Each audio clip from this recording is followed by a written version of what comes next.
Bem, boa noite a todos. Temos hoje mais uma reunião das UTIs integradas e uma reunião especial hoje com os colegas, a doutora Viviane Veiga, doutor Alexandre Biasi Cavalcante e o doutor Bruno Tomazini, que irão apresentar e discutir, né, três estudos importantes, publicados recentemente.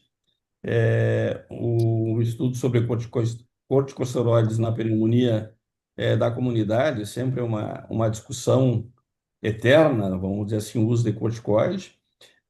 O doutor Alexandre vai abordar o Andrômeda 2, né, que é um estudo que tem motivado aí algumas discussões, e por fim, a doutora Viviane Veiga vai apresentar o SOFA 2, né. Depois de 30 anos, temos assim uma atualização, né, da estratificação da disfunção de múltiplos órgãos no paciente crítico. Então, por favor, Bruno, a palavra está contigo aí. Obrigado, pessoal. Boa noite, é um prazer estar aqui podendo falar um pouco de um tema que tem hora que a gente sente que a coisa parece se resolver e depois as coisas se complicam. Então, acho que essa cara de não saber se está feliz ou ansioso, né, reflete um pouco o momento.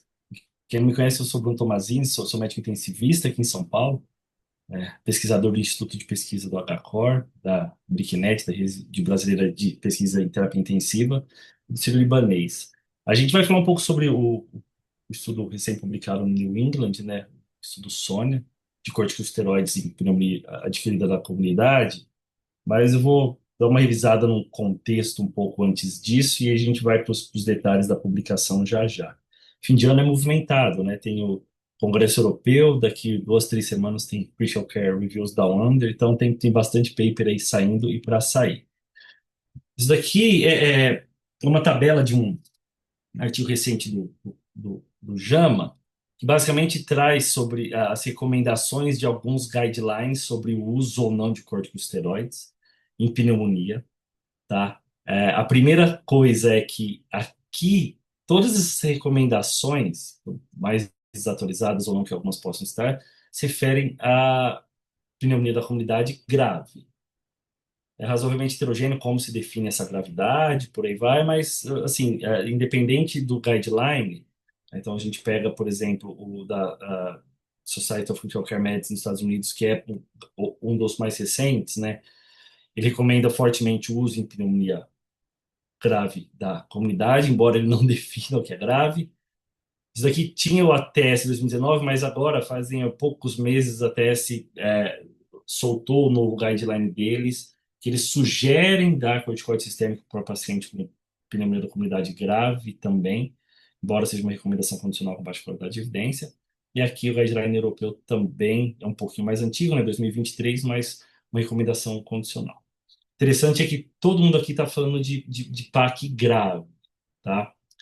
E a gente já tinha alguns estudos de outrora, né? Tinha os estudos do Meduri, pessoal estudando corticosteroide em pneumonia da comunidade grave, mas uma coisa que mudou um pouco a perspectiva nos últimos anos foi a publicação do Cape Cod, né? O estudo do New England, da turma da França, que para variar corticoide sempre funciona lá, mostrando que hidrocortisona em pacientes com pneumonia da comunidade grave, em UTI, que basicamente resumia ou um PSI alto, pneumonia severity index alto, ou paciente em uso de algum suporte ventilatório, KNAF, ou, por exemplo, ventilação, CPAP, por aí vai. Que acabou dando uma mudada na maré, né, de se usar mais corticoide em pneumonia internada, embora alguns centros usassem um pouco mais ou menos. Isso que eu queria mostrar para vocês que é interessante aqui. Então, o grupo corticoide se mostrou benéfico. Mas olha só, a mortalidade no grupo corticoide aqui, em pneumonia grave, então, todo mundo dentro da UTI, suporte ventilatório, o povo estava doente. 6,2%, placebo 11,9%. Tá? A coisa deu uma bagunçada. Então, assim, saiu o Cape Cod, todo mundo ficou feliz da vida. Ô, vamos lá dar corticoide, parará. A coisa deu uma bagunçada quando saiu o RMAP-CAP, né, que é o estudo em plataforma do braço corticosteroide, publicado no Intensive Care, também PAC grave, tá, que eles definiam como o paciente está usando droga ou suporte ventilatório, olhava para a mortalidade em 90 dias, e contra a expectativa de muita gente, o sinal veio invertido. Pacientes que tomaram hidrocortisona tiveram maior mortalidade, né? Então, é aquela história, quando parece que a coisa está caminhando por um caminho, ela vem e dá uma rasteira na gente. O que mostra, talvez, que, de fato, no efeito médio, o estudo dos franceses mostrou que corticoide funcionasse, embora o ser humano francês se dá bem com corticoide em qualquer intervenção, né, seja choque ou outra coisa, os americanos viram que não era bem assim, tá? Então, ainda nem comecei a falar do Sônia, mas a gente tem que entender que existe algo por trás que hoje a gente não sabe ainda medir ou dizer o que é que faz pessoas diferentes, em populações diferentes, terem respostas diferentes a corticoide. Uma coisa que esses trials que eu mostrei para vocês e alguns outros têm em comum, a gente sabe, a gente já tinha o estudo do Vilar um pouco antes da pandemia, né, mostrando que corticoide em ARDS, que ele dava Dex, uma dose razoavelmente alta, era benéfico, né? E a gente sabe que pneumonia é uma das principais causas de AIDS, no estudo do Vilar era isso. E aqui tanto no Cape Cod quanto no estudo dos anos 2000 de corticoide em SARA, a gente tinha aqui no estudo de corticoide em SARA, pneumonia bombava muito, e no Cape Cod, SARA não era incomum. Então, assim, a gente coloca os caras nessas síndromes, né, terapia intensiva, e tá, SARA, aí estuda corticoide lá em SARA, mas tem um caminhão de pneumonia no meio da SARA, né? A gente não vamos dar pneumonia, mas aí dentro da pneumonia tem um monte de SARA, o que é o que, acaba confundindo um pouco. E eu confesso que eu ainda me sinto confuso quando falar quanto ou quando devemos usar corticoides nessa população. Mas, então, 2, 3 semanas atrás, sai o estudo Sônia, que assim, qualquer ser humano tem que aplaudir de pé. Conduzir ensaio clínico é tremendamente difícil em qualquer lugar do mundo. Aqui no Brasil a gente sabe da dificuldade que a gente tem, o Ale vivia, a gente pesquisa junto, fazer ensaio clínico, a gente só camisa, quem está na ponta, randomizando o paciente, mais ainda. Fazer isso no Quênia, com um caminhão de pacientes que os caras fizeram, com follow-up em 30 dias extra-hospitalar, baixíssima perda, é algo fenomenal, fenomenal. Então mostra que, e principalmente porque a África é um local que doenças infecciosas, respiratórias, tem uma baita mortalidade, vocês vão ver já já. É importante ter esse trial. Esse trial eu acho que é um baita game changer, primeiro, para aquela população no qual ele foi desenrolada, mas eu acho que traz alguma luz para o nosso lado também. Então, se não for um ensaio clínico randomizado, pessoal, multicentro, 18 hospitais no Quênia, ele era aberto, e basicamente a pergunta de pesquisa é: corticoide em baixa dose é superior a cuidado padrão em pneumonia da comunidade? E que tem duas coisas, né? Mais uma vez, a gente está falando pneumonia da comunidade com cuidado padrão, isso acaba sendo distinto em qualquer lugar, a gente vai ver já já o que talvez seja isso lá no Quênia. Mas isso daqui é o pulo do gato, talvez, hein, gente? Corticoide em baixa dose. O Sônia, ele usou doses menores de corticoide, como a gente vai ver, do que aqueles outros estudos que a gente mostrou, do que, por exemplo, o Cape Cod, do que, por exemplo, a dose que a gente usa de corticoide para choque séptico e hidrocortisona, tá? Então, a população era adultos internados no hospital com PAC, a intervenção era corticoide por 10 dias, seguia após alta hospitalar, se o cara saísse do hospital antes de 10 dias. Cuidado padrão era o controle, fechando a mortalidade em 30 dias. E isso é uma coisa legal, né? O estudo é super pragmático. Entrava adulto com pneumonia, e pneumonia era diagnóstico clínico, gente. Então, o cara tinha que ter 2D, ou tossir, ou ter febre, dispneia, hemoptise, dor torácica, crepitação, exame físico. Nossa, né? Quem faz? Ah, não, eu gosto de fazer POCOS. Não, era um diagnóstico totalmente clínico, tá? E, claro, o início disso tinha que ter sido menor de 14 dias. Basicamente, tinha outros critérios de exclusão, mas era pneumonia nosocomial, uma vez que eu estudei pneumonia da comunidade, e os pacientes já tinham indicação de usar corticoide, né? Então talvez pneumocistose, por aí vai, tá? E aí, a intervenção basicamente era dar corticoide, e aí eles tinham 5 grupos de corticoide, tá? Que era 6 miligramas de Dexa, e aí eles se basearam no recovery, tá? Dos estudos de corticoide, recovery, essa turma, de fato, usou menos do que nós usamos em outros estudos. Então, era 6 miligramas de Dexa, ou 160 de hidro, ou 30 de metilpred, ou 50 de prednisolona, ou 50 de prednisona. E aí você começa a ver os desafios dos caras. Isso daqui tudo era via oral, tá, turma? A hidrocortisona e a metilpred foram descontinuadas do estudo, porque na África, a apresentação que os caras tinham era comprimido de 10 miligramas de hidrocortisona. Então, coitado do paciente ia tomar 16 comprimidos por dia. E era um comprimido de 5 miligramas de prédio, o cara tinha que me mandar 10 comprimidos por dia. Aí o cara ia para casa com uma sacola, 10 dias de hidro dá 160 comprimidos. Então, por questões de fato logísticas operacionais, eles tiraram esses dois caras da jogada, ficou dexametilpred e prednisolona. Essa turma ia tomar 10 dias, incluindo o pós-aula. Desfecho primário era mortalidade em 30 dias, tinha um follow-up por telefone em D14 e D30, baixíssima perda de paciente, tinha alguns outros desfechos secundários. Isso tudo foi super pragmático, gente. Tamanho amostral de mais de 2.000 pacientes, difícil recrutar tudo isso de gente, e o estudo tinha 85% de poder, basicamente para encontrar uma redução relativa de risco de 25%. Ou seja, o pessoal, isso daqui tá ao contrário, tá, gente? Desculpa. Então eu assumo que minha taxa de mortalidade basal é 25%, tá? E quando eu der corticoide, isso vai para 20%. E olha que maluquice, né? No estudo dos europeus, impacto grave na UTI, a mortalidade média era 9%. Isso daqui é uma turmona com pneumonia hospitalar que vocês vão ver que pouquíssimos foram para a UTI com uma taxa de mortalidade de 1 em 4. Um milhão de pacientes foram avaliados para elegibilidade, então o pessoal tinha um esquema de triagem muito bacana e basicamente os 1.180 pacientes foram randomizados, tá? Pois bem, a tabela um é isso, estudo pragmático, a tabela um é simples, né? Então, nem no suplemento a gente tem grandes outros detalhes. O que que chama a atenção, né, quando a gente compara talvez com as populações dos nossos hospitais e a vida boa que a gente leva, né? Então, uma turma bem mais jovem, né? 50 anos em média. Raio-X disponível para os pacientes, só menos de 40% em cada grupo, né? Então o diagnóstico, como eu falei, era totalmente clínico. Não tinha muito paciente hipotenso, gente. Então, menos de 10% dos pacientes tinham pressa histórica menor que 90, tá? Só que 37% da turma estava saturando menos de 90%, tá bom? Pois bem, essa foi a turma que foi randomizada. Claro, tem 16% de pacientes com HIV, um monte de gente com diagnósticos conhecidos, né, que eles não testavam todo mundo para HIV.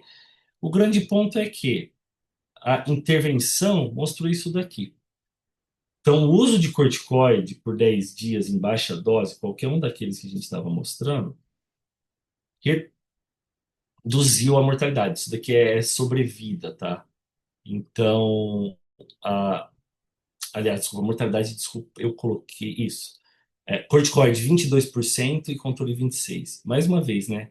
Eu vou mostrar numa próxima tabela quantos desses pacientes estavam na UTI, mas já adianto que eram pouquíssimos. Então, olha quanto que pneumonia da comunidade na África mata, mesmo que, na nossa visão, os pacientes não preenchem os critérios de gravidade. Tá? Isso deu um hazard ratio de 0,84. Pois bem, aqui só para a gente contemplar algumas coisas, a hospitalização durou média de 5 dias em ambos os grupos. E olha isso daqui, 5 pacientes, daqueles mais de 2.000 pacientes, foram para UTI durante o estudo, tá? E provavelmente porque baixa disponibilidade de leite e tudo mais. E o arroz com feijão do tratamento lá, beta-lactam com macrolídeo, mas um número não desconsiderável de pacientes estavam usando só beta-lactam. Aqui são as análises de subgrupo deles, que eu acho que o importante dessa imagem é assim, tudo aponta em sentido do benefício do corticoide. A gente sabe do monte de problema que a gente tem em análise de subgrupo, mas bater o olho e ver tudo apontando para o mesmo lado deixa a gente feliz, né? O estudo não teve grandes diferenças entre os grupos em questão de eventos adversos, tá? No suplemento tem que talvez pacientes corticoides tiveram um pouco mais de hiperglicemia. Mas é isso, dose baixa, tudo mais, isso aqui não tem nada que você preocupar muito a gente. Acho que o que que a gente leva para casa com o estudo Sônia, né? Ele usou doses mais baixas que outros estudos de corticoide. Isso é algo que talvez seja interessante, né? Tem perfil de segurança melhor e se mostrou benefício, claramente, nesse estudo. Cada vez vem usando menos, né? O próprio corticoide usava menos do que outros estudos. E isso, a validade na África desse estudo, eu acho que é tremenda, né? Tendo visto, olha a taxa de mortalidade média lá versus a taxa de mortalidade média no Cape Cod de pacientes que estavam muito mais graves, tá bom? A gente caminha para essa tendência de usar menos corticoide. Eu acho que a grande pergunta, né, no dia a dia, pô, Bruno, se eu tiver amanhã na minha enfermaria e tiver um paciente com pneumonia da comunidade, dou ou não corticoide? Para mim não é preto no branco. Eu acho que isso daqui não sela o martelo, não sela o caixão com prego por um milhão de motivos. Mas eu acho que provavelmente sim. Mas eu acho que o mais importante é a gente tem que continuar estudando corticoide, embora é extremamente difícil. Tem gente que acha que isso já não tem mais equipoise, né? Mas é interessante talvez como as pessoas entendem equipoise pro lado dela, né? A gente tem um estudo de 10 anos atrás na África que eles não davam expansão volêmica para criança com sepse, e aí na hora de ser restrito em volume na expansão inicial da sepse, todo mundo fala, ah, não, mas é lá na África, então, né, eu acho que tem que expandir. Aí o pessoal às vezes corticoide, não, mas eu quero usar. Então acho que às vezes as pessoas usam muito para justificar o que pensa. Não dá para aprender quem usa corticoide em PAC em paciente internado não grave, mas também não dá para aprender quem não usa. Eu acho que em algum momento na vida a gente vai entender que na ciência, aliás, não na vida, que tem alguns pacientes que podem se beneficiar mais que outros e, invariavelmente, tem alguns que podem até ter malefício dessa intervenção. Basicamente é isso, pessoal. Quis agilizar para a gente ter tempo depois para discutir e todo mundo apresentar. Obrigado.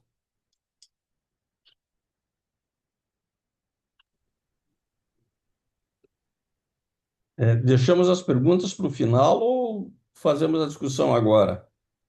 Eu acho que a minha sugestão seria já aproveitar, né? Temos perguntas da plateia? Eu não identifiquei ninguém perguntando. Aqui no chat não tem nada. Não tem nada, né? Bruno, uma questão. Eu vi que tu salientaste agora no fim da apresentação que só 5 pacientes foram para UTI, né? O que me parece é que era uma população de baixo risco, embora em torno de 15% tivesse imunocomprometimento por serem portadores de SIDA. Tem algum score que eles utilizaram para avaliar a gravidade, na admissão? Não usaram? Não. E é isso, né, Fernando? Isso é tudo super pragmático, né? A quantidade de dados que eram coletados Não. na randomização eram super É, enxutos. E essa sensação, né, você lendo o paper e vendo a tabela um para o nosso dia a dia, talvez de grandes centros, né, UTIs que tem altíssima tecnologia, você bate o olho e fala, ah, são pacientes nada graves. Depois um quarto morre, né? 24% morreu. Só, caramba, esses caras eram bem graves. Ninguém ia para UTI, porque de fato você não tem UTI. E dessa mortalidade, tá, desses, vai, vamos colocar em ambos os grupos, vai, 20 e tantos por cento de mortalidade, então de 18%, se não me engano, era intra-hospitalar. Tinha uma turma que não era pequena que morria depois da alta. Então o buraco é mais embaixo lá. O buraco é mais embaixo, né? Então, embora, olhando a tabela um de fato, 37% dos pacientes saturavam menos que 90%, mas não tinha quase ninguém chocado, nem nada do tipo, e se deparar com essa taxa de mortalidade assusta, e todo mundo morrendo fora da UTI, né? Todo mundo morrendo fora da UTI, né? Ale, e é isso, o pessoal não tem acesso a exame de imagem. A história tem 89%, que é uma coisa que a gente, quando está animado, faz 2 por dia no paciente e 3 ultrassons. Então, eu acho que esse estudo tem uma baita validade para eles, né? Tremenda, tremenda, né? Porque uma medida razoavelmente barata, que é corticoide, você ter um efeito de redução de mortalidade num estudo super pragmático desse, num local de mortalidade altíssima, acho que tem que ir para frente. Lógico, ela tem que ser mais liberal mesmo, né? Com o uso de corticoide. Eu acho que a tua frase, né, que quem usa não pode ser condenado e quem não usa não pode ir para o inferno, mais ou menos isso, né? Então, eu acho que é por aí, né? É individualizar, né? Tem uma pergunta aqui, um comentário do Gabriel Mendes aqui, que ele diz que pelo gráfico do intervalo de confiança não parece que foi muito bom. E ele pede assim se tu poderia esmiuçar um pouquinho essa parte aí. Claro, deixa eu abrir aqui o gráfico e voltar, tá? Eu vou recompartilhar aqui, Gabriel, só um segundinho. Deixa eu voltar aqui na minha tela que eu tinha tirado ela.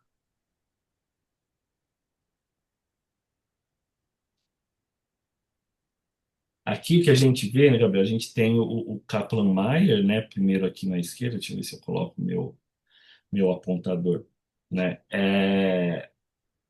Com, as, com os números de pacientes em risco a cada um dos períodos do estudo, né? E, claramente, vou subtraindo os pacientes que são censurados ou morrem e tudo mais, né? E, rapidamente, a curva começa a abrir, né? Tendo menor mortalidade no grupo corticoide. Você vê que o intervalo de confiança, fa- não dá para chamar de largo o intervalo de confiança aqui do hazard ratio, né? Hazard ratio de 0,84, então, né, em um dado, como que a gente interpreta isso, né? Então, num dado momento, então, por exemplo, se no D15 o meu paciente ainda está vivo em segmento e ele está no grupo e ele não apresentou desfecho, né, que é no caso o óbito, ele tem 16% menos de chance de morrer que o paciente que está naquele mesmo momento do que ele, tá? Isso daqui são as taxas, né? Então a gente tem a taxa de mortalidade no corticoide, que é essa pontinha final aqui, se a gente pegar, e a taxa final no controle, que é esse 26, e claro que você tem o seu intervalo de confiança, né?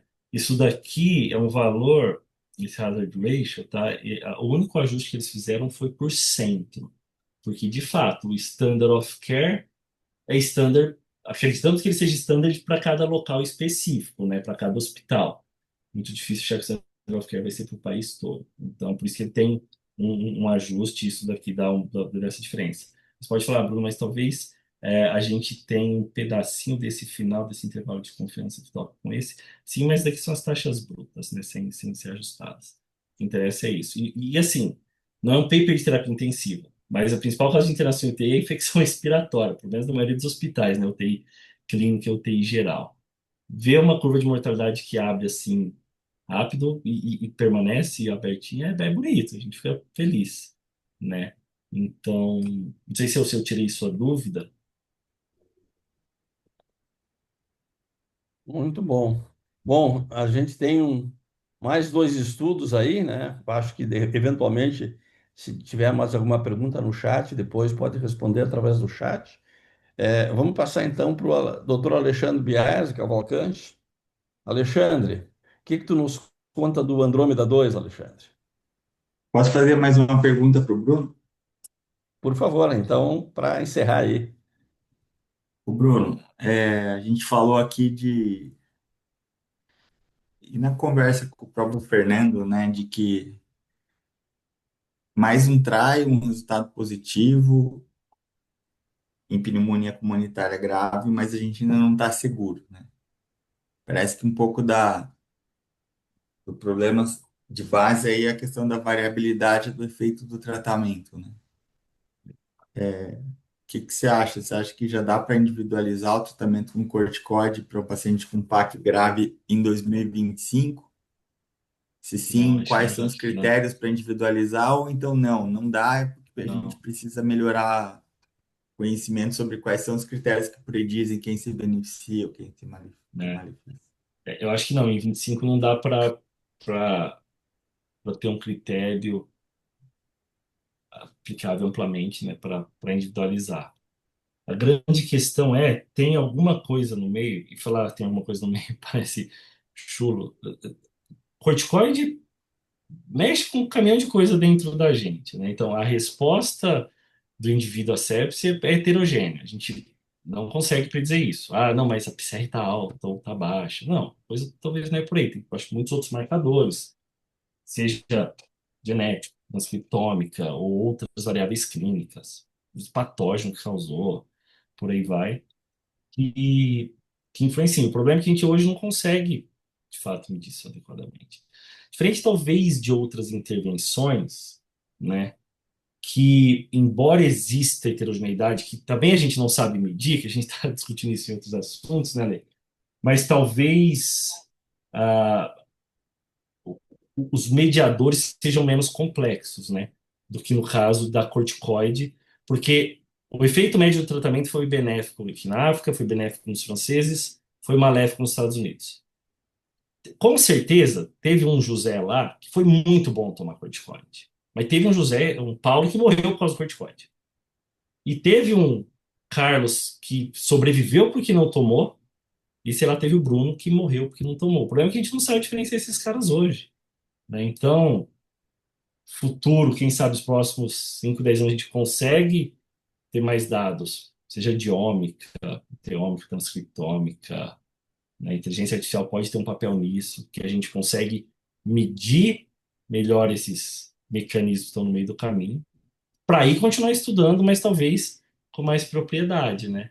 Até lá, vamos, vamos na média e não prende quem dá e também não prende quem não dá. Mas quem falar que jura por Deus que corticoide é bom para todo mundo, aí que é mais comum do que o contrário, né? Do cara que fala que jura por Deus que não funciona. Mas tem que tomar cuidado. Perfeito, muito bom. Ale, Obrigado, Bruno. Obrigado, Fernando e demais aí, organizadores, né, pelo convite.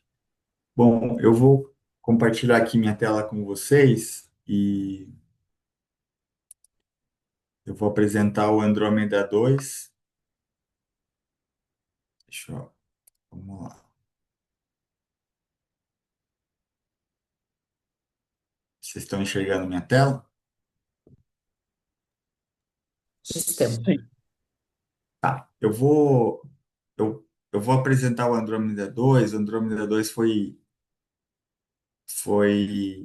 apresentado pelo Gustavo Spinatascon tanto agora no Congresso Europeu, dia 29 de outubro, quanto no nosso Congresso Brasileiro de Medicina Intensiva.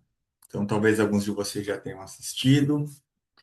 Eu pedi emprestados os slides do estudo ao Gustavo. Então, vamos lá. O Andrômeda 2 foi esse estudo, né, de ressuscitação hemodinâmica personalizada, que era guiado, né, pelo tempo de enchimento capilar nos pacientes com choque séptico mais precoce. E ele foi uma sequência aí, foi um ensaio clínico que se seguiu ao Andrômeda 1.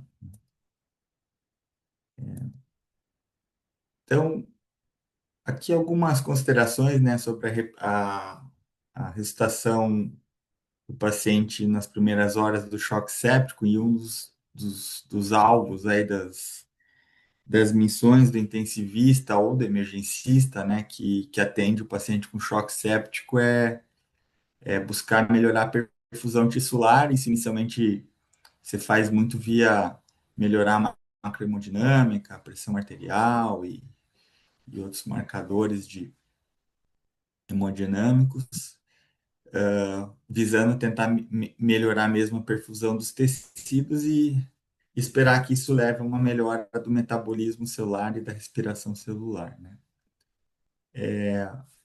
A gente, tradicionalmente, um dos marcadores que se usa para guiar a ressuscitação do paciente com choque séptico é o lactato.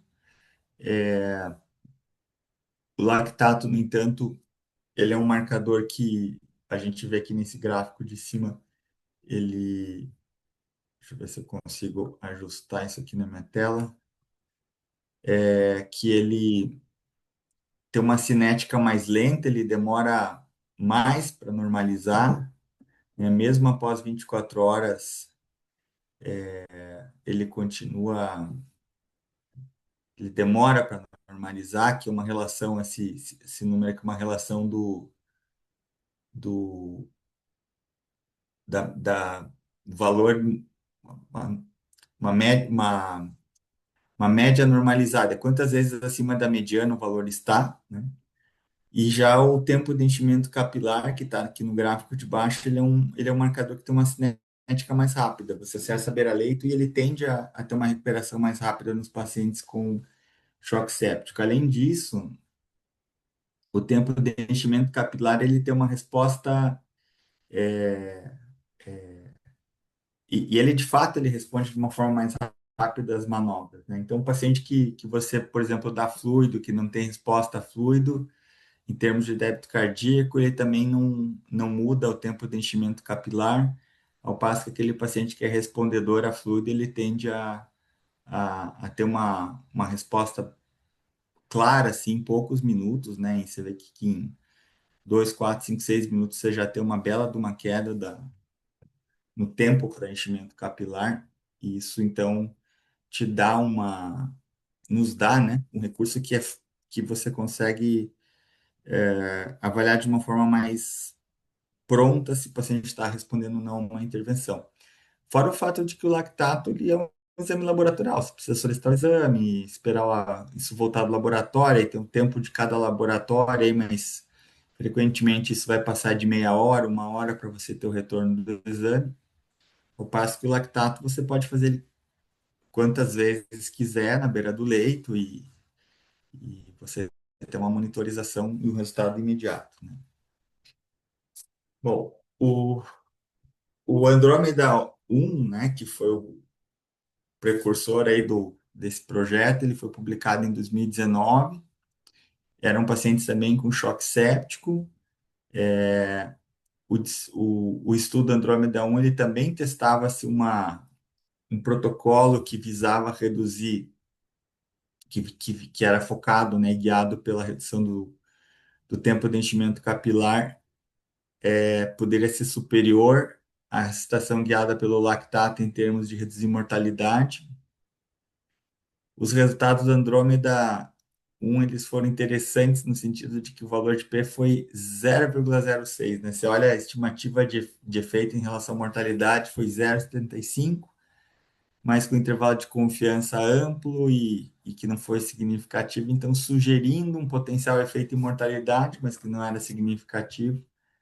Mas, no entanto, outros achados interessantes, uma mais rápida melhora no score de SOFA, os pacientes tinham recebido menos fluido, enfim. E aí, os pesquisadores aí liderados pelo Glenn Hernandes, Eduardo Catão, Jean Baker, Gustavo Spina e outros colegas aí também, Daniel Debacker, e, enfim, colegas da França, propuseram esse protocolo que tinha alguns princípios, né? Então, um dos princípios era primeiro tentar entender qual é o fenótipo do paciente com choque séptico, né? A gente pode ter disfunção cardiovascular na sepse por uma combinação de problemas que podem estar mais ou menos presentes em cada paciente. Você pode ter um predomínio de hipovolemia, você pode ter combinado com graus maiores ou menores de vasoplegia, você pode ter em vários pacientes também disfunção miocárdica no paciente com choque séptico. Então, idealmente, assim, o clínico, intensivista, emergencista gostaria de ter um diagnóstico muito preciso de quais são os mecanismos que estão levando aquele paciente a ter os distúrbios hemodinâmicos e de perfusão, mas na prática isso é limitado o acesso, principalmente nas primeiras horas. Você ainda tem disfunção microvascular aqui, né? E então, idealmente, a gente deveria guiar o tratamento muito com base aí no perfil hemodinâmico do nosso paciente, tá? Então, se a gente tivesse uma clareza disso, você usaria fluido no paciente que realmente tivesse com sinais claros aí de hipovolemia, que fosse respondedor de fluido. Aqui tem vários parâmetros que você poderia utilizar para definir se vai ou não usar fluido, usaria vasopressor no paciente, enfim, para manter uma MAP adequada e assim por diante, outras intervenções conforme o perfil fenotípico, né? O próprio Survival Sepsis Campaign coloca essa questão, né? Se vale a pena, se uma terapia baseada numa medicina personalizada, numa abordagem personalizada, seria útil para você otimizar as terapias nos pacientes com sepsis inicial, que foi justamente essa pergunta do Andrômeda 2, né? Se um protocolo, né, uma estratégia de ressuscitação hemodinâmica personalizada, que tentasse delimitar os componentes que estão levando à disfunção hemodinâmica, se mais cardíaco, se mais vasodilatação, mais hipovolemia, guiado né, personalizando pelo perfil fenotípico do paciente, guiando sempre as intervenções pelo tempo de enchimento capilar, se esse tipo de protocolo, nas primeiras 6 horas de atendimento aí do paciente com choque séptico, poderia melhorar desfecho comparado ao cuidado usual. Tá? Então, os pesquisadores, né, o grupo resolveu fazer o estudo e incrivelmente, com um recurso muito financeiro, praticamente baixíssimo, né? Não houve nenhum tipo de repasse financeiro para os centros, nem nada. Fez o ensaio clínico em 86 centros no mundo, em 19 países. Incluíram-se pacientes com 4 horas, no máximo 4 horas de choque séptico, né? Desde o diagnóstico do choque séptico pelo sepsis 3, tinha que ter hipertensão com noradrenalina e um lactato elevado. Os pacientes foram incluídos de 22 a 2025. Tá? Houve um comitê independente que fazia de monitoração de dados de segurança, né, que fazia essa avaliação das análises interinas, fez uma análise com 200 pacientes, bem inicial, mais para avaliar questões de segurança, e uma única análise para avaliar questões de eficácia e também daí segurança com a metade não, com 1.125 pacientes, tá?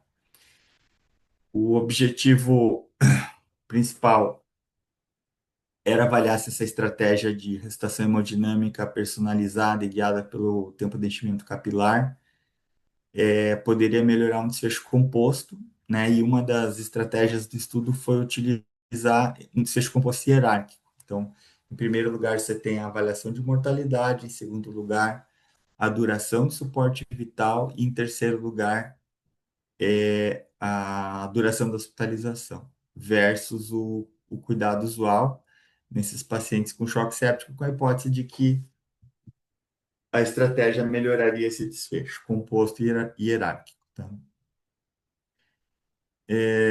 Então, pacientes foram randomizados, era um estudo estratificado, a estratificação era somente pelo centro que o paciente estava sendo incluído. O estudo não era cego, né? Uma vez que o estudo iniciava, que o paciente era randomizado, o investigador evidentemente sabia se o paciente tinha sido alocado para o grupo que a gente vai chamar aqui de CRT-PAHR, que é o grupo da ressuscitação guiada pelo tempo de enchimento capilar versus o cuidado padrão.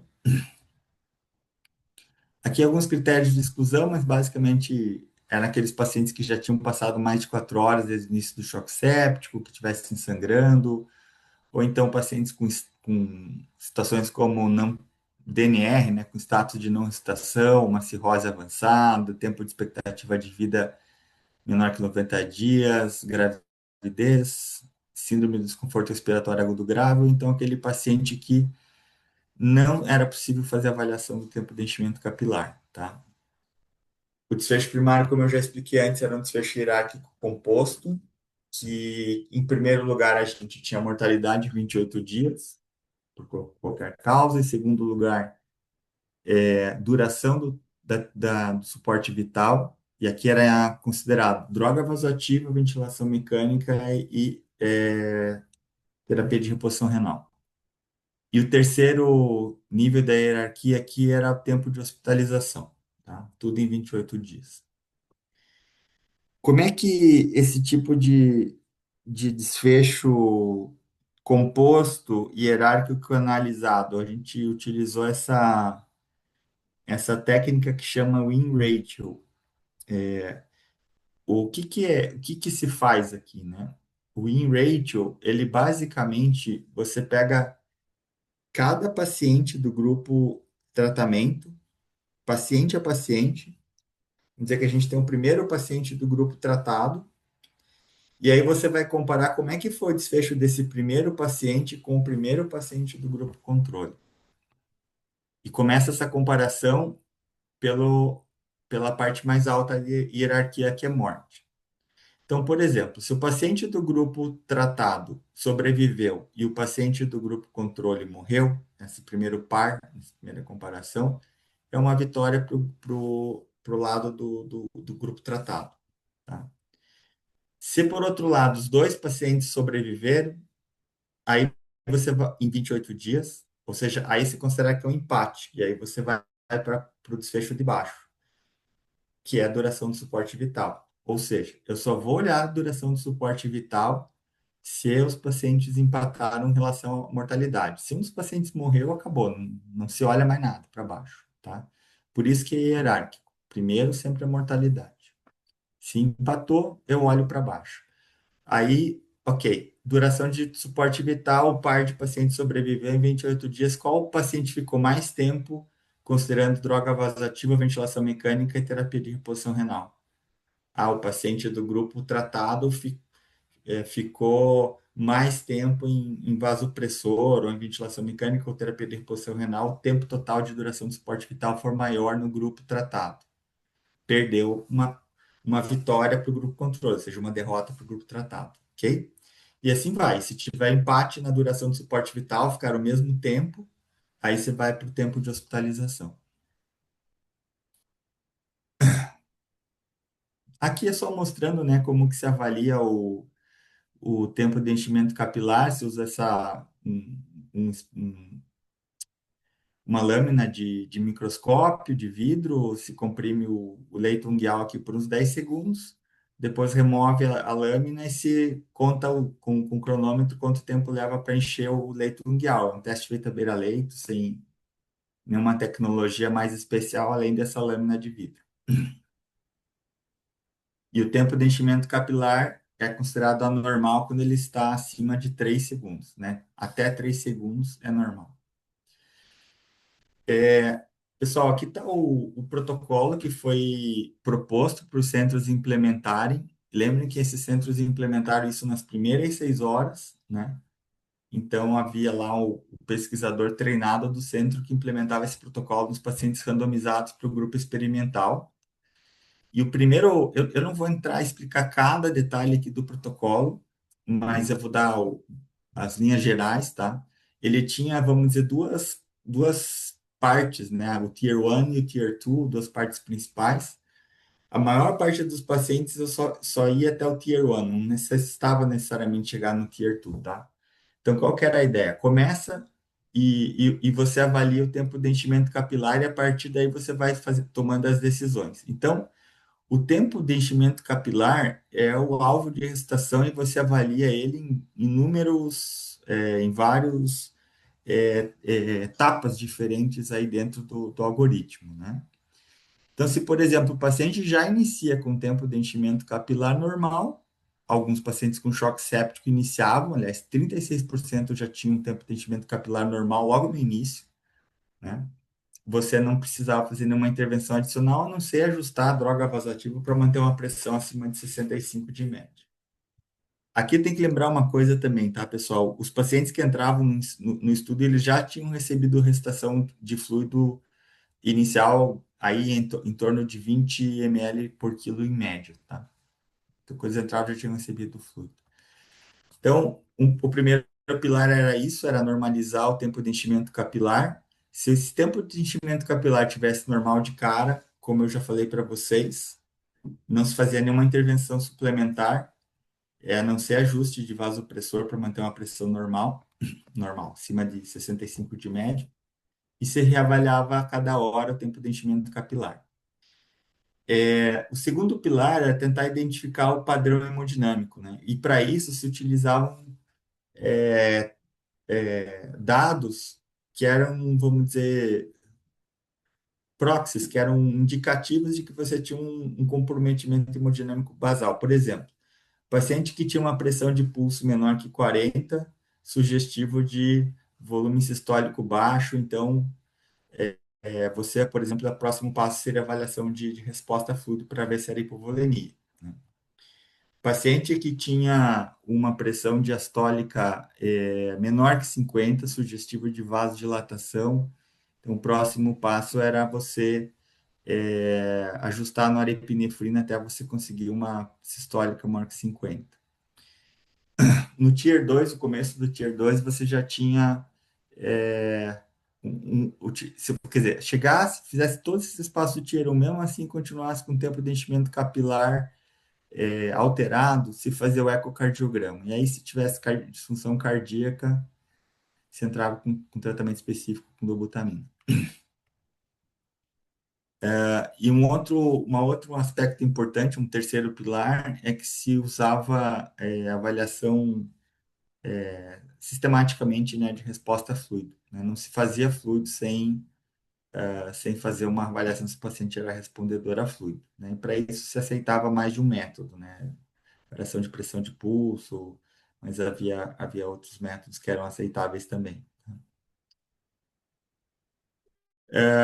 E nas etapas finais aqui, nos aqueles pacientes que eram poucos, tá? Depois eu vou mostrar isso para vocês, e que não tinham respondido às etapas iniciais, que mantinham um CRT, né, um tempo de enchimento capilar anormal, ainda existia a possibilidade de fazer um teste de pressão arterial média, ou seja, naqueles pacientes que eram cronicamente hipertensos, se elevava a pressão arterial média até 80, entre 80 e 85, e aí se via se isso era útil para melhorar o tempo de enchimento capilar, ou então fazer um teste na sequência, fazer um teste com dobutamina, que é todas as intervenções prévias falharam, se fazer um teste com uma dose fixa de dobutamina para também avaliar se melhorava o tempo de enchimento capilar.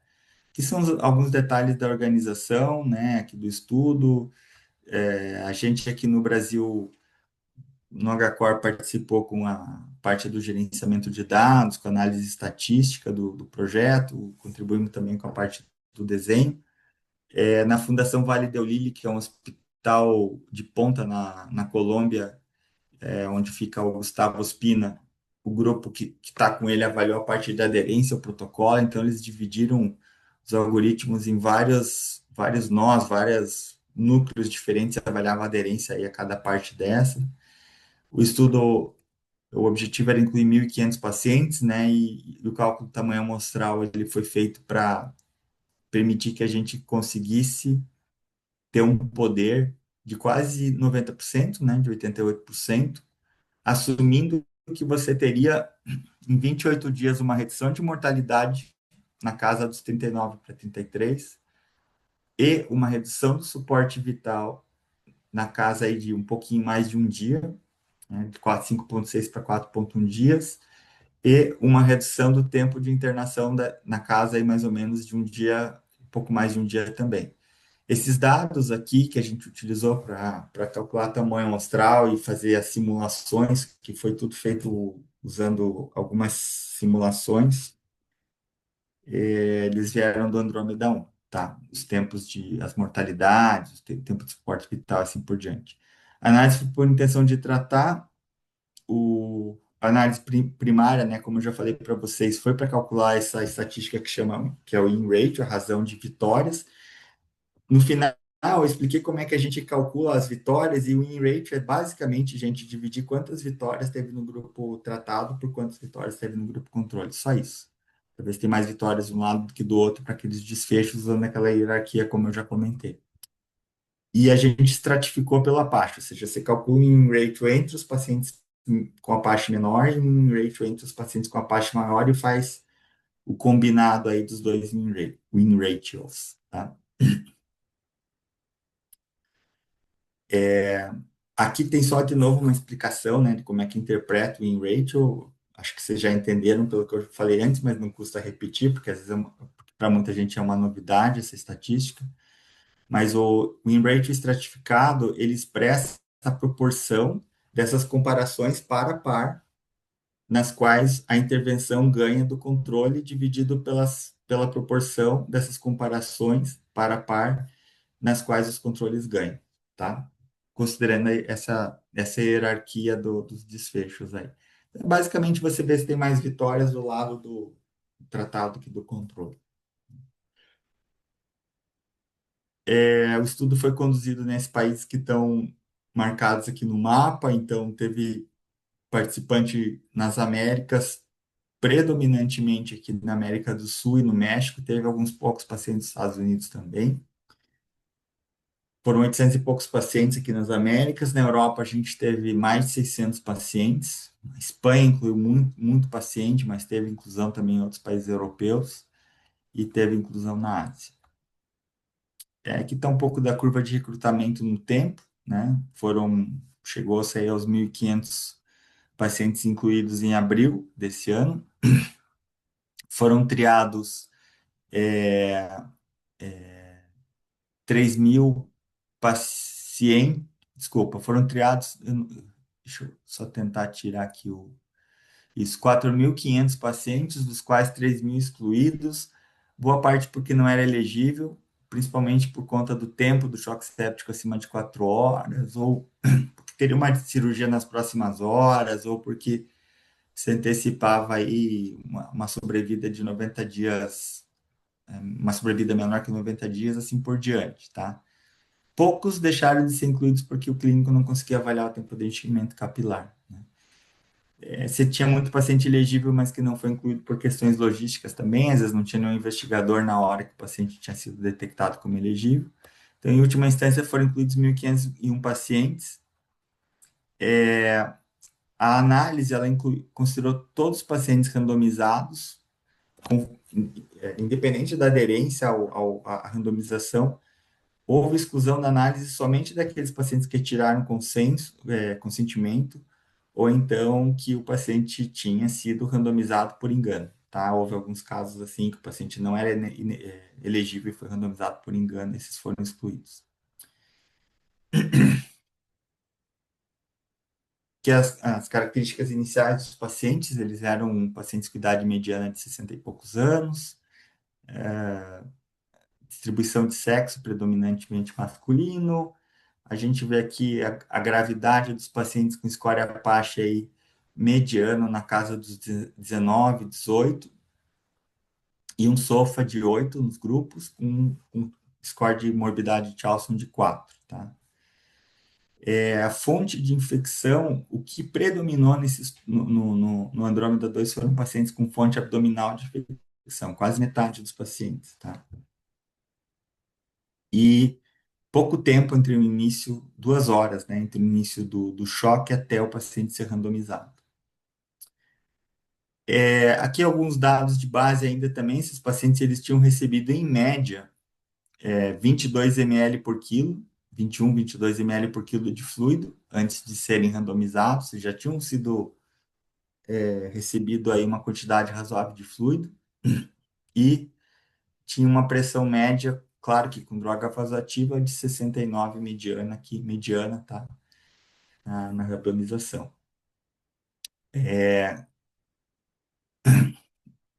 Lactato inicial também elevado, né? Por definição, os pacientes tinham que ter lactato alto para poder participar, acima de 2, e muitos pacientes tinham lactato acima de 4 milimol por litro, né?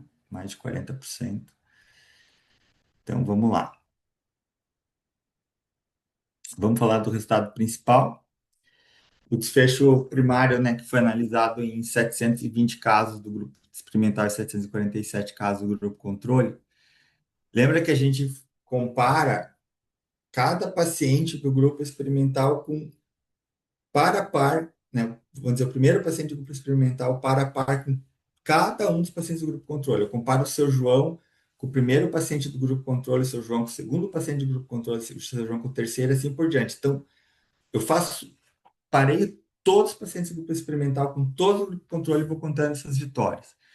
E aí a gente teve 131 mil vitórias no grupo experimental contra 112 mil vitórias no grupo controle, que dá esse win ratio aqui de 1,16. Ou seja, tem 1,16 vezes o número de vitórias no grupo experimental que no controle, com intervalo de confiança aí que vai do 1,02 a 1,33 e o valor de P que foi de 0,04. Então, foi estatisticamente significativo.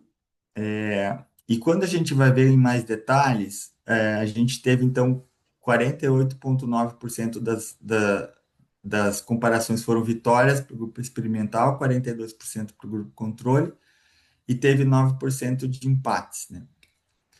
Esses empates podiam ser ou porque os dois pacientes faleceram, quando tanto o grupo experimental quanto o controle é comparáveis, ambos do par tinham falecido, já era empate, você não olhava mais nada para baixo, tá? Ou então você passou por todos os desfechos e até o último desfecho, que é tempo de hospitalização, empatou, né?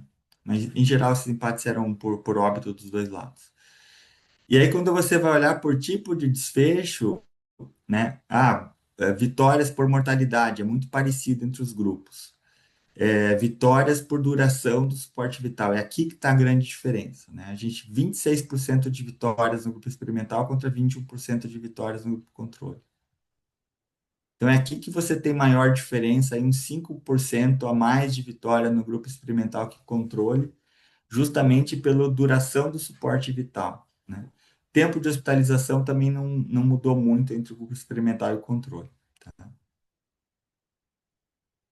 A gente tem aqui os desfechos secundários, né? E a gente vê que mortalidade em 28 dias ela foi de 26,5% no grupo experimental e 26,6% no grupo controle. Muito parecido, sem diferença estatisticamente significativa. O que a gente tem de diferença?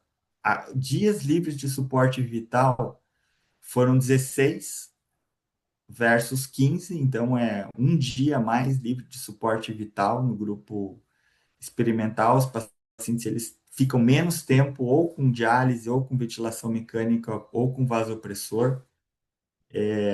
A gente não trouxe valor de P aqui pela análise, a gente não calculava valor de P para desfecho secundário, exceto enfim, era uma análise hierárquica de desfecho secundário, mas a gente não calculou o valor de P aqui, enfim.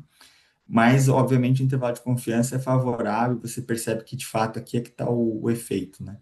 E eu não trouxe aqui os resultados de desfecho terciário, mas quando você olha separadamente vasopressor, separadamente ventilação mecânica, separadamente hemodiálise, para cada uma dessas três coisas foi favorável, estatisticamente favorável para o grupo experimental do que para o grupo controle. Não é só que você reduziu o vasopressor, mas reduz também a ventilação mecânica, reduz a hemodiálise, tá? E o tempo de internação hospitalar, 15 dias versus 16 dias, mas não foi estatisticamente significativo. Aqui, olhando a análise por subgrupo, né, essa aqui é sempre uma coisa um pouco... A gente tem que ter um pouco de cautela para esse tipo de análise, mas, de qualquer forma, sugere que, potencialmente, os pacientes mais graves em termos de SOFA, mais graves em termos de lactato mais alto, seriam os que teriam um maior benefício, tá? Mas acho que não dá para a gente enfatizar demais isso, porque sempre corre riscos aí de ter algumas conclusões meio falsas ou atrapalhadas, enfim, né? Mas para ter uma ideia geral. E aí, o que a gente olha, assim, em termos das variáveis hemodinâmicas, né? O tempo de enchimento capilar. Os grupos começam muito iguais, com uma mediana de 4 de tempo de enchimento capilar, mas na sexta hora, você tem praticamente que a maioria dos pacientes do grupo experimental já estava com tempo de enchimento capilar abaixo de 3, sendo que a mediana era 2,8, enquanto que no grupo controle, metade dos pacientes estava com enchimento capilar ainda acima de 3, com a mediana de 3,4. Ou seja, obviamente o protocolo ele visava reduzir o tempo de enchimento capilar e reduziu. Tá? Reduziu, claro, fortemente no grupo experimental em comparação ao grupo controle. Essa figura é mais para a gente entender o que aconteceu com os pacientes do grupo experimental, porque quando você olha o protocolo, ele tem uma série de etapas, uma série de intervenções, mas aqui a gente vê o seguinte: bom, o paciente foi randomizado para o grupo experimental. Um terço deles, na primeira avaliação do tempo de enchimento capilar, 36% já estavam com o tempo de enchimento capilar menor ou igual a 3 segundos e não tiveram pior ao longo das 6 horas. Não foi feita intervenção adicional para esse um terço de pacientes. É um terço de pacientes do grupo experimental que a gente acaba evitando dar mais fluido, evitando fazer teste de avaliação, mesmo de resposta a fluido, evitando fazer quaisquer outras intervenções, tá? Para aqueles pacientes que tinham tempo de enchimento capilar alterado no início do estudo, aí você tem que uma parte deles, 414, tinha pressão de pulso menor que 40, ia para avaliação de fluido, uma parte tinha acima de 40 ia para simplesmente ajuste de noradrenalina, e aí aqui a gente vai vendo quantos que vão respondendo a cada manobra. Por exemplo, paciente que tinha pressão de pulso elevada e que você fez um ajuste e que tinha uma pressão diastólica baixa, você aumentou a nora, 18% só responderam em termos de enchimento capilar. Então, aqui a gente vai vendo o que vai acontecendo. O paciente respondia a fluido, tomou fluido, mais de metade melhorou o enchimento capilar. Então, quantos que foram para o Tier 2? Só um terço dos pacientes. Só um terço dos pacientes acabou indo para esse Tier 2, que aí começava com ecocardiograma e assim por diante. Então, lá no final você tinha MAP teste, mas poucos pacientes, 62, fizeram teste de elevação de pressão arterial e bem poucos fizeram teste de usar dobutamina. Mas dentre esses, um número bem razoável de pacientes respondia, tanto ao MAP teste quanto ao uso da dobutamina. Bom, no final da história, a gente tem que 86% dos pacientes tiveram uma melhora do tempo de enchimento capilar que ficou abaixo de 3 segundos, né? A gente conseguia corrigir assim, quase todo mundo no grupo tratado em 6 horas, tá? Bom, como é que foi o uso de fluidos nos pacientes? Uso de fluido menor no grupo controle, no grupo experimental que controle, né? 595 ml versus 847 de fluido de ressuscitação, sendo o balanço total, né, de fluidos mais ou menos aí uns 200 e poucos ml menor no grupo experimental, tá? Por outro lado, dobutamina se usou mais no grupo experimental que controle, 12% de dobuta versus 5. E noradrenalina se usou um pouco mais. Na sexta hora tinha um pouco mais de nora ainda no grupo experimental que no controle. Uma parte dos pacientes do grupo controle já tinha parado de usar nora, uma parte menor de pacientes no grupo experimental estava sem nora. Quase todos ainda estavam com nora. Ainda teve pequenas diferenças em relação à pressão venosa, uma pressão venosa central um pouco menor no grupo experimental, 9,1 contra 9,8, e um lactato um pouco menor também no grupo experimental. Aqui, pessoal, quando você olha, tá bom, mas e aquele paciente que tinha tempo de enchimento capilar baixo de cara, que já largava, tanto no grupo controle quanto no grupo experimental, com tempo de enchimento capilar inferior a 3 segundos? Para esses pacientes, o uso de fluido era uns 200 ml menos se ele ficasse no grupo experimental do que no grupo controle, né? O paciente do grupo controle, mesmo já com tempo de enchimento capilar baixo, como não fazia parte guiar a terapia pelo tempo de enchimento capilar, acabava recebendo um pouco mais de fluido, que era mais ou menos a mesma diferença de quantidade de fluido também entre os pacientes com tempo de enchimento capilar alto, tá? Por outro lado, os pacientes que tinham tempo de enchimento capilar baixo, eles usavam dobutamina pouco, mais ou menos a mesma quantidade que usava o grupo controle. Já aqueles pacientes do grupo experimental com tempo de enchimento capilar alto, usavam muito mais dobutamina que o grupo controle, tá? E teste de responsividade a fluido. Fazia-se menos teste de responsividade a fluido no grupo experimental, se o tempo de enchimento capilar fosse baixo, como era para ser mesmo pelo protocolo. Aqui, na verdade, era para ser zero, né? Teoria. Opa, desculpa, gente, só voltar aqui.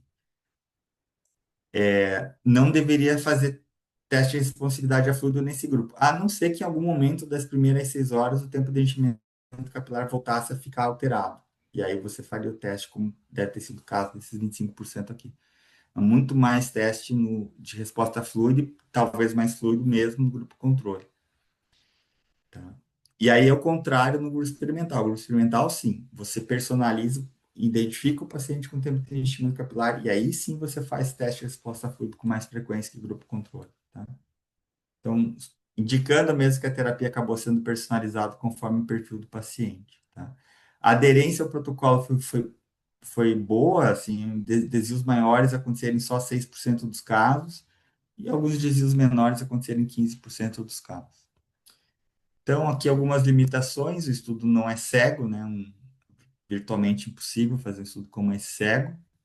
E aí a gente pode, né, se preocupar, bom, e quem sabe isso levou a mudanças do tratamento que vão além daquelas que estão prescritas no protocolo, mas de qualquer jeito, quando a gente olha os dados de adesão ao protocolo e os padrões aqui de uso de fluido, de uso de teste, ele é condizente com o que estava no protocolo mesmo. A questão do que era suporte vital, ou seja, quanto tempo ia continuar a diálise, quanto tempo ia continuar a ventilação, ela dependia de decisões dos médicos em cada local, né? É possível que tenha alguma questão de variabilidade entre o observador também para fazer o teste de resposta de tempo de enchimento capilar. Muitas vezes é difícil fazer o teste de resposta a fluido, como vocês sabem, dependendo do cenário. Uma das críticas é, pode ser complicado e trabalhoso, né, fazer o protocolo do Andrômeda 2. Por outro lado, o argumento que a gente pode dizer aqui, poxa, mas foi feito isso em vários países, inclusive países de desenvolvimento, com uma ótima aderência e com recurso, financiamento mínimo para os pesquisadores. Não houve financiamento para os pesquisadores, não houve nenhum repasse de recurso e a aderência foi boa. Então, uma outra crítica aqui, mas e se simplesmente era o médico mais frequentemente do lado do paciente, isso levou a mais avaliações, mas de qualquer forma as condutas eram condutas que eram absolutamente consistentes com o protocolo, né? Não parece que simplesmente era porque tinha um médico do lado. No grupo experimental, quando era um paciente com CRT normal, os pacientes recebiam menos fluidos, por exemplo. E aqui há outras questões que estão listadas, mas acho que a gente pode seguir. E, em conclusão, né, nesses pacientes com choque séptico inicial, um protocolo de ressuscitação personalizado, hemodinâmica personalizada, que seguia pelo tempo de enchimento capilar, foi melhor do que o cuidado usual para o desfecho primário, principalmente porque houve uma melhora, uma redução na duração do suporte vital. Tá? Que a gente tem as instituições aqui que contribuíram para conduzir o estudo. A Universidade Católica do Chile liderou o apoio aqui da Fundação Vale do Lille, aqui da nossa instituição HCOR, o ICES é a universidade que está ligada ao Vale do Lille, o Erasmus na Holanda também ajudou, que eles cederam o sistema para colocar os dados. O estudo foi publicado aqui como alguns já viram, no JAMA em 29 de outubro. E é isso, pessoal. Muito bom, Alexandre. Fizeste uma extensa, né, dissecaste o Andrômeda 2, né? Tu já tinha colocado uma questão que eu tinha anotado aqui para te perguntar, né, que é sobre a variabilidade. A gente sabe, né, que isso existe mesmo com métodos, né, outros, né, de tecnologia, por exemplo, variabilidade para fazer a avaliação da pressão de oclusão da artéria pulmonar, né, tem uma série de coisas. Então, como lidar com isso nessa população? E te pergunto também assim, se a gente poderia utilizar como uma equivalência com o Modeling Score. Assim, uma das críticas, né, Fernando, que foi feita e que você está puxando aí o estudo Andrômeda, ele usou como guia o tempo de enchimento capilar. E se tivesse usado outras variáveis clínicas como guia, por exemplo, o Motley Score ou o gap de CO2 ou outras variáveis, né? é difícil responder esse tipo de questão, porque você fala, pode ser que fosse bom também, pode ser que fosse tão bom quanto, né? Mas de fato é a evidência que a gente tem aqui especificamente esse protocolo, que especificamente foi guiado por tempo de enchimento capilar, teve um bom resultado, né? Teve um resultado interessante e melhor do que o protocolo controle guiado pela prática usual e principalmente pelo lactato. Na prática, assim, a maioria de nós clínicos, se você tem lá o paciente normalizou o tempo de enchimento capilar, acho que estava até no editorial aí que a Flávia e o Matheus Simmer colocaram, né? No mesmo número do JAM. Na prática, se você tem um paciente que já normalizou o tempo de enchimento capilar, mas está com PCO2 gap aumentado, está com outras variáveis que estão indicando que o paciente não dá bem perfundido, provavelmente você vai tentar novas intervenções. Não, isso é fato, né? Eu trabalhei muitos anos com pós cardíaca e quando eu comecei a trabalhar, o meu chefe, ele me ensinou uma coisa.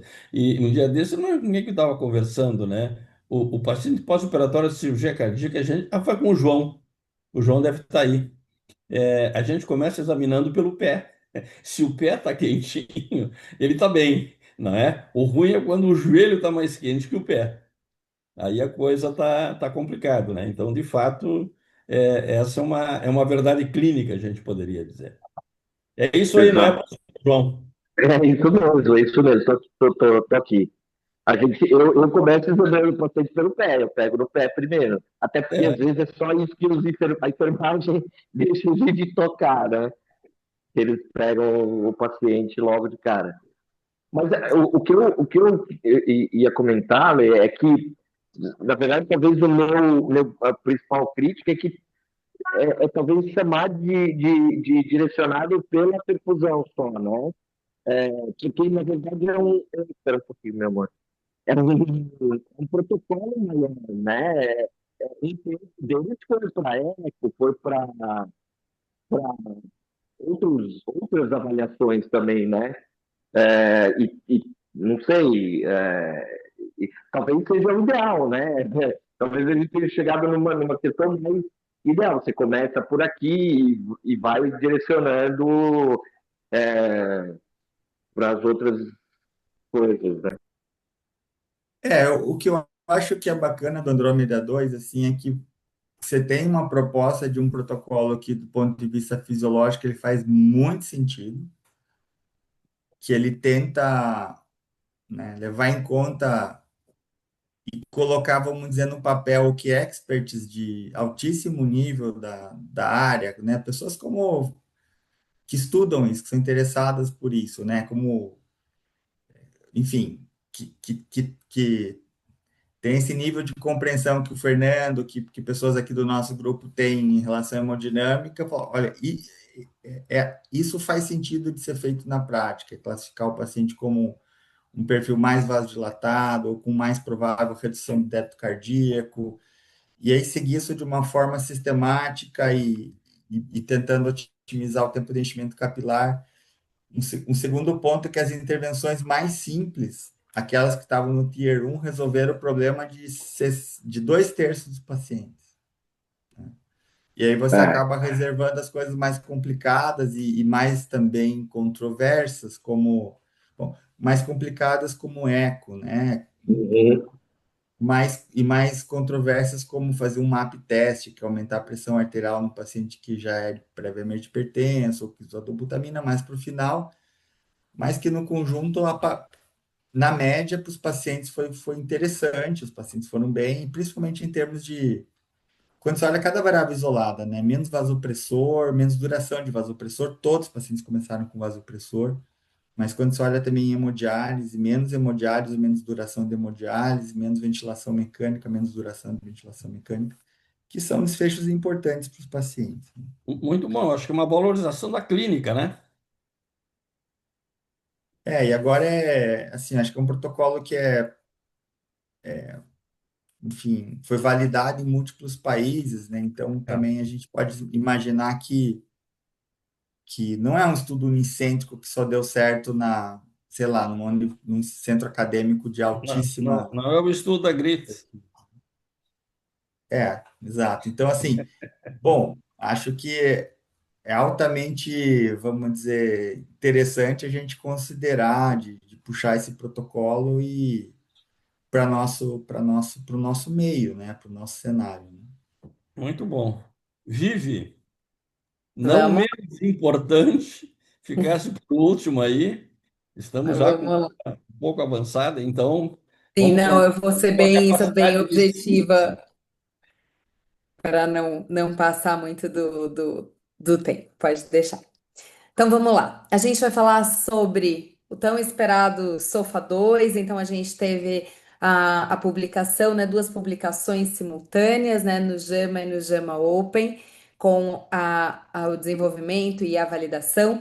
Então aqui só para contextualizar um pouquinho, o Sofa ele foi desenvolvido em 94, publicado no ICM em 96 e na verdade a ideia era padronizar a avaliação da disfunção orgânica em estudos clínicos, e aí ele tinha como princípios, né, que a falência, a disfunção são processos contínuos, a simplicidade e a objetividade são premissas fundamentais, e o objetivo do SOFA é de descrever a função orgânica e não uma predição, como a gente tem aí no Apache. Então aqui o Sofa ele tem Sofa, que hoje a gente vai chamar, né, de Sofa 1, 6 domínios com pontuação de 0 a 24, então de 0 a 4 para cada domínio, que aí pelo Sofa original a gente tinha respiratório, coagulação, hepático, cardiovascular, sistema nervoso central e renal. Vocês vejam que, e aqui eu agradeço muito o Salu, porque ele me cedeu vários slides dessa apresentação, e essa é a apresentação também que foi feita lá em Munique e no CBMI. A gente teve um boom de publicações, e vejam que quando a gente teve a publicação do Sepsis 3 em 2016 no JAMA, o número de citações envolvendo aí o SOFA ele aumentou de forma de forma muito importante. Bom, 30 anos depois, e aí falando aí no túnel do tempo, nossos pacientes mudaram. Então, nas nossas UTIs, cada vez pacientes mais velhos, consequentemente cheio de comorbidades, o nosso manejo ventilatório mudou, nós temos aí a ECMO muito mais bem estabelecida dentro das unidades, a gente tem catéter de alto fluxo, o manejo da instabilidade hemodinâmica, manejo de vasopressores mudou, aí incorporando a vasopressina na nossa prática clínica, então muita coisa mudou. E aí, junto com essas publicações do JAMA, tem um editorial bastante interessante sobre essas, e ele fala muito das limitações, né, do que ele chama também de SOFA 1. Então, quando a gente fala do SOFA original, a inclusão de órgãos e de categorias, ela foi subjetiva. Aqui há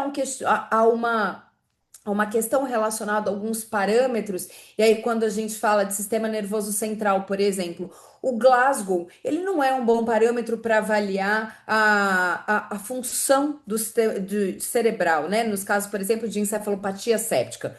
Não em todos os casos, mas, por exemplo, especificamente na encefalopatia séptica, não é um bom parâmetro. Os limiares de pontuação, eles foram arbitrários. Alguns domínios, eles dependiam de tratamento, como os vasopressores, e a gente teve novas formas de tratamento que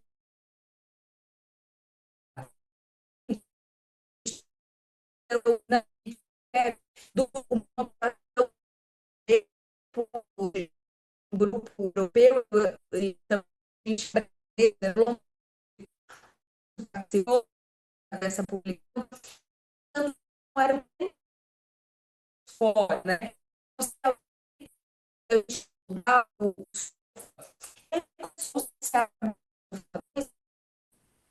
um projeto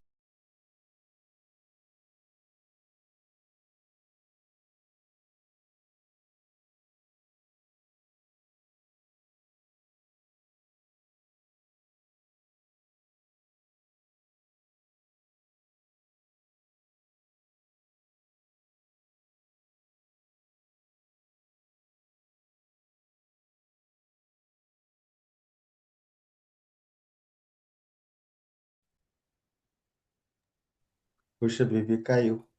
A Vivi caiu, né? É, vamos ver se ela retorna aí.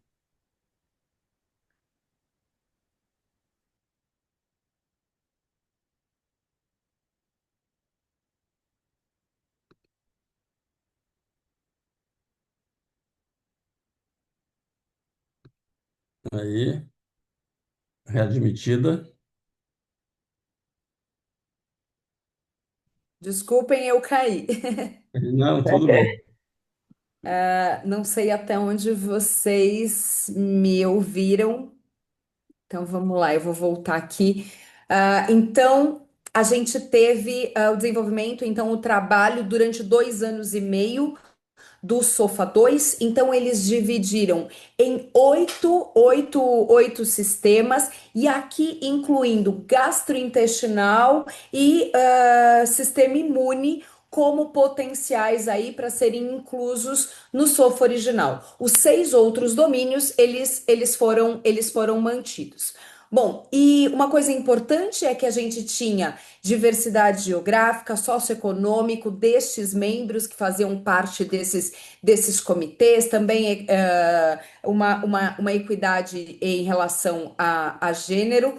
E aqui um ponto muito importante já nesse SOFA 2, onde a gente teve a definição das disfunções orgânicas. Então, aqui acho que um ponto importante aí de benefício foram as definições de cada disfunção orgânica, com propostas aí adicionais em cada um desses domínios que eu vou mostrar mais adiante. Esse banco de dados, então, eles pegaram 10 cortes, né? Um database de 10 cortes, com mais de 3 milhões de pacientes inclusos em UTI. Então, aqui o nosso estudo Orquestra participou aí dessa grande base de dados, então, base de dados da ANSICS e aí de outros grupos importantes. E aqui, quando a gente fala, e uma das coisas importantes de validação, eles fizeram validação interna, as validações externas, quando avaliava a associação entre as bases, né, entre as diversas bases de dados que eles utilizaram, das disfunções orgânicas e a mortalidade, eles viram que era muito similar entre as bases avaliadas. Os dois sistemas que eles não conseguiram incluir por falta de validação foi o gastrointestinal. Então, o gastrointestinal ele não teve uma validação preditiva como modelo preditivo, e também imune, que ele não cumpriu para validade de conteúdo. E aí, então, nós temos o nosso SOFA 2. Então, essa é a carinha do novo SOFA. Então, ele continuou com os 6 domínios, com os 6 sistemas orgânicos, só que com alguns diferenciais que eu vou falar de forma resumida, qual que foi a mudança em cada uma das disfunções. Então, quando a gente fala de neurológico, o que foi considerado no SOFA 2? Então, foi pontuado aqueles pacientes que não tinham capacidade de verbalizar. Então, hoje ele entra ali como uma avaliação diferenciada, e considerado delírio. Então, aqueles pacientes que necessitaram de drogas para tratamento de delírio, também aí foi colocado nessa definição da pontuação. Então, vejam aqui no score 1 a necessidade aí de drogas para tratamento de delírio. Quando a gente vê respiratório, então foram alterados os breakpoints da pontuação do score, e foi incorporado coisas bastante interessantes. Então, foi incorporado o suporte ventilatório não invasivo, e aqui incorporado, incluindo cânula de alto fluxo, foi incluído o ECMO também como suporte, e também uma questão muito importante: quando você não era possível de avaliar a PO2, a relação saturação FO2 também poderia ser considerada. Do ponto de vista cardiovascular, também alterados os breakpoints e alteradas as doses de catecolaminas, e associadas aí novas drogas, então, no score. Então, vejam que aqui a gente tem a introdução a Tem noradrenalina, epinefrina e tem a vasopressina também. Além também da inclusão da ECMO. Então, ECMO sendo incluso tanto no respiratório quanto cardiovascular. Aqui é um ponto que tem gerado aí um ponto de discussão, é que a avaliação cardiovascular ela se tornou mais difícil, né, do ponto de vista prático do que comparado ao SOFA 1. No hepático, então, alterados também a questão da bilirrubina, alterados os breakpoints. Do ponto de vista renal, a incorporação do suporte dialítico, então do RRT, incorporado também no score, e do ponto de vista de coagulação, também alterado os valores de plaqueta ao longo do score. Então, estas foram as principais mudanças que nós tivemos em relação ao que tínhamos do SOFA original, tá? Então, aqui, resumidamente, suporte ventilatório, então considerando aí não invasivo, considerando a possibilidade de usar a relação saturação FO2, cardiovascular, as doses de catecolamina, valores de PAM e o suporte mecânico. Aqui do neurológico, a avaliação do Glasgow naqueles pacientes que não tinham possibilidade aí de verbalização, então ali com um suporte adicional para avaliação motora e incorporação do delírio quando utilizado drogas, plaquetas na hemostasia, débito urinário, valores de creatinina também como alteração e o suporte à terapia renal de substituição. E no hepático, os valores de bilirrubina. Aqui, só para a gente ver alguns dados interessantes, e aí comparando o SOFA 1 com o SOFA 2, então vejam que o primeiro é o score de distribuição ali de SOFA, da pontuação de SOFA, a distribuição ao longo do, comparando score 1, o SOFA 1 com o SOFA 2. Vejam que quando a gente vê a maior parte da população comparando os dois scores, e aí nessa validação externa, com mais de 300 mil pacientes, a maior parte está com um SOFA entre 0 e 4 para ambos os SOFAs. Quando a gente olha SOFA de 0 a 2, vocês vejam que aqui na linha amarela alaranjada, a gente tem o maior número de pacientes com SOFA 2 entre 0 a 2, quando comparado ao SOFA 1. Isso nos leva a pensar que o SOFA original ele poderia superestimar a gravidade. Quando a gente olha a mortalidade, a gente tem que o SOFA 2 foi levemente maior nas faixas intermediárias, tá? Então, nas faixas intermediárias de pontuação, o SOFA 2 ele foi ligeiramente maior. Quando a gente olha aqui na análise da área sobre a curva, e aqui a gente entendendo que quanto maior a área, maior a capacidade de discriminar, nesse caso, quem que ia morrer de quem ia sobreviver, o SOFA 2 foi discretamente maior do que o SOFA 1, mas também uma questão de 0,79 para 0,77. Esse aqui são dados bastante interessantes da publicação, onde ele considera ao longo, então, uma análise temporal comparando sobreviventes com não sobreviventes. Então, veja, ao longo dos dias, quem morre começou com um SOFA mais alto, tá? E aqui considerando um SOFA, isso só considerando o SOFA 2, tá? Um SOFA médio de 8 a 10 já no primeiro dia, no grupo não sobrevivente, e que ele manteve alto ao longo dos 7 dias. Quando você considera o grupo sobreviventes, esse SOFA, ele começou com 4 a 6 na média, então aqui de todas as bases analisadas, e ele manteve mais baixo. Então aqui a gente pode inferir que o SOFA 2 ele consegue distinguir esse paciente, né, que tem um risco de morrer desde o momento inicial, desde o sofá inicial, e ele permanece ao longo dos dias. Então, ele tem uma forte correlação ao longo dos dias. Esse é um trabalho bastante interessante, é um viewpoint que foi publicado pela Suzy, pelo Ederlon, Roberta e pela Sheila Miatra na Critical Care Science, que eu recomendo a todos essa leitura, que é uma diferenciação de uma forma muito prática do sofá original para o sofá 2. E aqui eu trouxe alguns dados interessantes, algumas falas interessantes que eles falaram no Viewpoint, que são aplicações práticas. Então, implicações para pesquisa. Então, o novo score, ele impacta, né, nas definições de sepse, né, com a inclusão no sepsis 3, elegibilidade em ensaios clínicos, a gente pode fazer comparações entre as cortes. Mas, do ponto de vista de pesquisa, a recomendação é que seja nessa fase de transição uma dupla pontuação. Então, a gente usar o SOFA antigo e o SOFA 2.0 para calibrar nossos bancos de dados e assegurar a comparabilidade.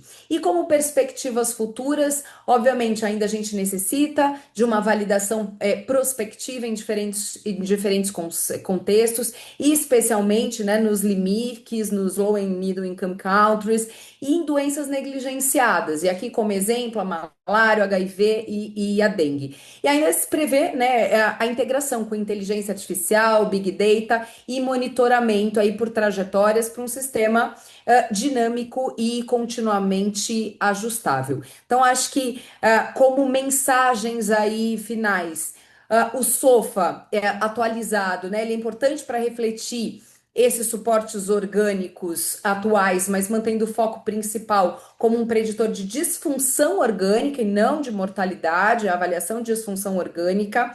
Ele tem ali, está proporcionando uma melhora da calibração em relação ao SOFA 1, por meio de novos pontos de corte modificados. Ele está fornecendo para a gente as definições de disfunção orgânica, mas mantendo a simplicidade, a facilidade de pontuação. Tá bom? Então, acho que foi aí de uma forma resumida para gente estar adequado aí ao tempo e ver se tem tempinho para uma perguntinha. Muito bom, muito bom. Nós não temos nenhuma pergunta, eu vou aproveitar o tempo que a gente tem ainda, Vive. Eu percebi naquele gráfico, quando tu mostras ali, comparando o 1 e o 2, né, que o empate acontece quando o sofá está em 8, né? É, E a gente vê na prática, né? A gente tem um banco de dados da UTI que nós acompanhamos também isso já há muitos anos. E o que eu sempre digo, né, é que a gente tem que abrir o olho com o sofá 2 dígitos, né? 10 para cima a coisa complica. E eu não vi nenhuma alusão ao delta, né? Que isso é uma não coisa. fala nada de delta, não. E isso é uma coisa que o Marshall levantou quando ele fez o score dele, o Modes, que é claro que era um score, mesmo que tenha saído de um banco de dados, a gente olhando a população que faz parte desse banco aí é ridículo, né? Era um pouco mais de 600 pacientes, né?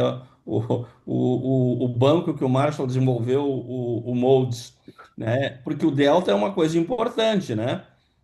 Eu vi uma vez o próprio Vansan comentando, né? Alguém fez uma pergunta: se o sofá não muda de um dia para o outro, o doente está melhor ou pior? Ele está pior, né? Porque Claro. apesar do tratamento, em 24 horas não houve redução do grau de disfunção orgânica, né? Mas me chamou a atenção de não abordarem o delta, né? Me chamou a atenção também, não tem nenhuma menção ao Delta. E quando você vai ler nos editoriais também, nas questões que tem trazido, isso não tem sido comentado. Acho que ainda acho que não deu tempo do pessoal, Aí a né, ficha. refletir sobre isso, que é tanta coisa que veio junto. Agora, uma coisa interessante, né? Quem começa alto, e aí é esse ponto, de 8 a 10, e eles pegaram as dez grandes bases, quer dizer, são 3.300.000, né? De É um banco de absurdo. dados aí absurdo. E aí é muito legal você ver a comparação que é ali, de 8 a 10, quem começa nessa faixa e mantém essa faixa ao longo dos dias, quem começa mal vai muito mal. Quem morre, ele mantém, ele não cai em nenhum momento.